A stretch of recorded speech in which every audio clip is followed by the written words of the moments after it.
Hello, my dear friends. I extend my warm wishes today on World's Sight Day, 14th of October. As you all know, the slogan for this year is Love Your Eyes. And we all love our eyes, don't we? So I'll be talking to you about care of eyes. So let us start from the childbirth. When the baby is born, we see कि उसकी जो आंखें हैं वो चिपकी हुई होती हैं, आंख खोलता नहीं है. उस टाइम हमें रुई लेके उसको अच्छी तरह से उबाल के जब वो गुनगुनी हो जाए उससे निचोड़ के आंख को साफ़ कर लेना चाहिए. और ध्यान रखना चाहिए कि हमें अंदर की तरफ से लेके बाहर की तरफ उसको साफ़ करना है. और कभी कभी वहाँ पे एंटीबायोटिक ड्रॉप्स भी डालने पड़ते हैं, because during child birth amniotic fluid और जो इन्फेक्शंस होती हैं बर्थ कैनाल में उससे आँखों की इन्फेक्शन हो जाती है. अब उसके बाद आते हैं कि बच्चा जो है वो कुछ टाइम लगाता है अपनी नज़र को टिकाने के लिए, और पेरेंट्स बहुत ज़्यादा परेशान हो जाते हैं कि हमारा जो बच्चा है वो आँख नहीं टिका रहा. तो ये जो आँखें हैं ये फोकस होने में कभी कभी 4 से 6 महीने भी लग जाते हैं. उसके बाद अगर बच्चे को कुछ प्रॉब्लम हो तो you should go to the doctor. इसके बाद हम आते हैं कि जब बच्चा छोटा होता है तो पेरेंट्स आते हैं, देखो जी कई लोग कहते हैं जी आपके बच्चे को टीर है.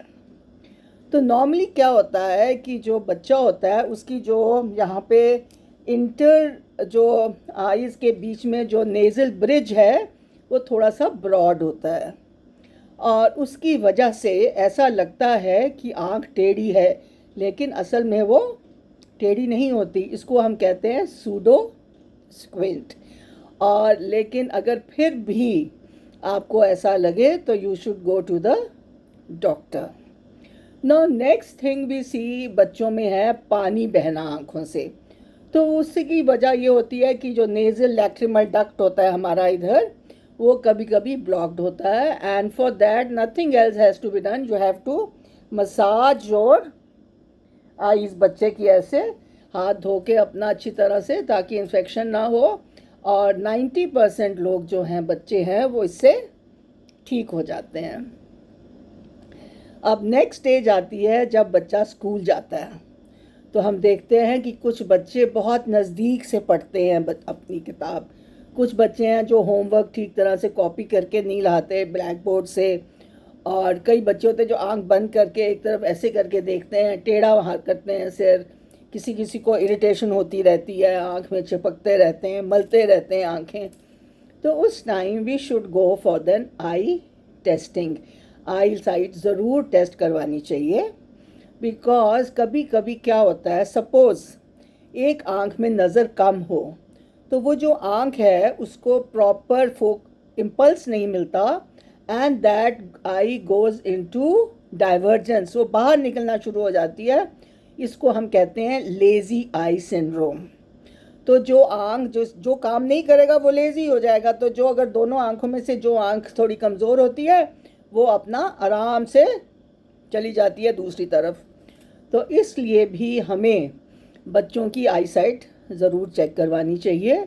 और ये जो लेज़ी आई है जिसको हम एम्ब्लायोपिया कहते हैं, ये अगर 12 साल से पहले हमें डायग्नोज हो जाए तो हम उसको ऐनक दे सकते हैं, उसको ऑक्लूड कर सकते हैं, और उसको हम स्पेशल इम्पल्स देते हैं सो दैट वो आँख जो है वो एक्टिव हो जाए.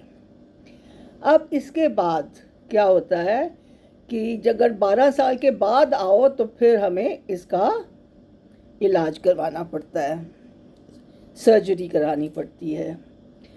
अब हम नेक्स्ट स्टेज पे आते हैं जब बच्चे एडल्ट हो जाते हैं, एंड दे से कि हमने एक आर्मी नेवी में कहीं जाना है जहाँ पे नज़र 6x6 चाहिए. तो वहाँ पे दे वांट कि हमारी जो ऐनक है वो उतर जाए. तो उसके लिए एक आजकल हम लैसिक करते हैं.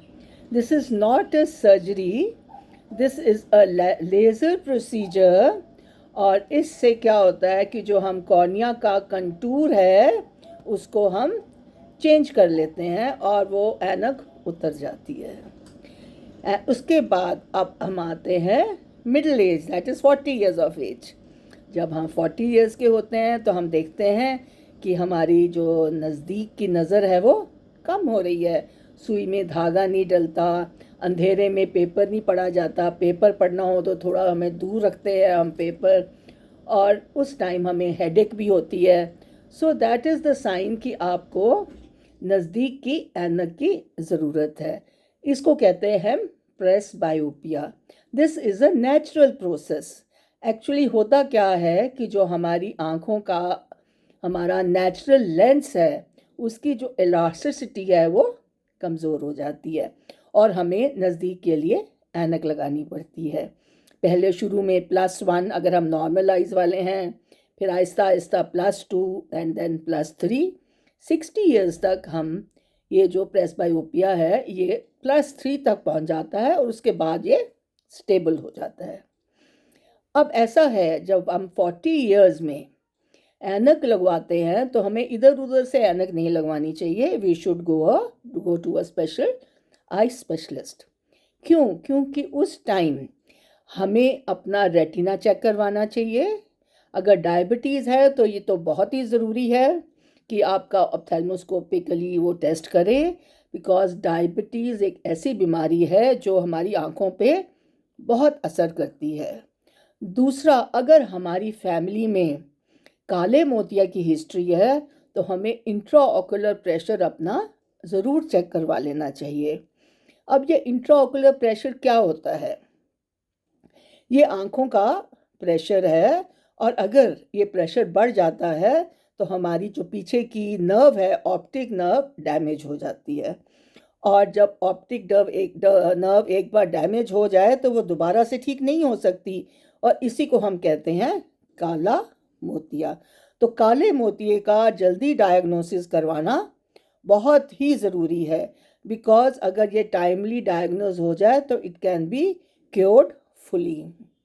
नेक्स्ट इज़ कि हम कभी कभी क्या करते हैं कि डायबिटीज़ है तो हम ध्यान नहीं रखते उसका। हर साल every year you have to go for a proper checkup of the retina, and then also in the hypertensive cases, hypertension में भी जिसमें ब्लड प्रेशर ज़्यादा होता है उसमें भी जो आँखों की रेटिना की नाड़ियाँ हैं उनमें खराबी आ जाती है। डायबिटीज़ में हेमरेजेस हो जाती हैं, इवन डिटैचमेंट हो सकती है।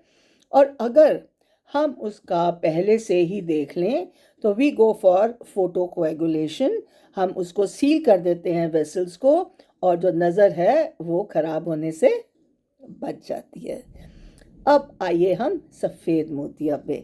देखो, ज़्यादातर जो मेजर जो प्रॉब्लम आती है आफ्टर 60 ईयर्स, दैट इज़ सफ़ेद मोतिया, कैटरेक्ट। अब जो ये कैटरेक्ट है ये क्या है? ये क्या होता है, जो हमारा नेचुरल लेंस है वो ओपेक हो जाता है और उसको हम इंट्राऑकुलर लेंस से रिप्लेस कर देते हैं एंड इसमें हमारी पूरी की पूरी 100% नज़र आ जाती है, प्रोवाइडेड कि हमारा पीछे की नज़र पूरी हो। So this was a small talk I wanted to share with you so that you can take care of your eyes. और एंड में मैं एक रिक्वेस्ट करूँगी कि जब आप अपनी आइज़ जो हैं उनको प्लेज ज़रूर कीजिए, बिकॉज़ ये जो आइज़ हैं, जो डोनेटेड आइज़ हैं, ये किसी को उजाला दे सकती हैं। आपके जाने के बाद भी your eyes will live and they will enlighten someone. So please pledge your eyes for eye donation. So wishing you a very, very bright and beautiful eyes. Thank you.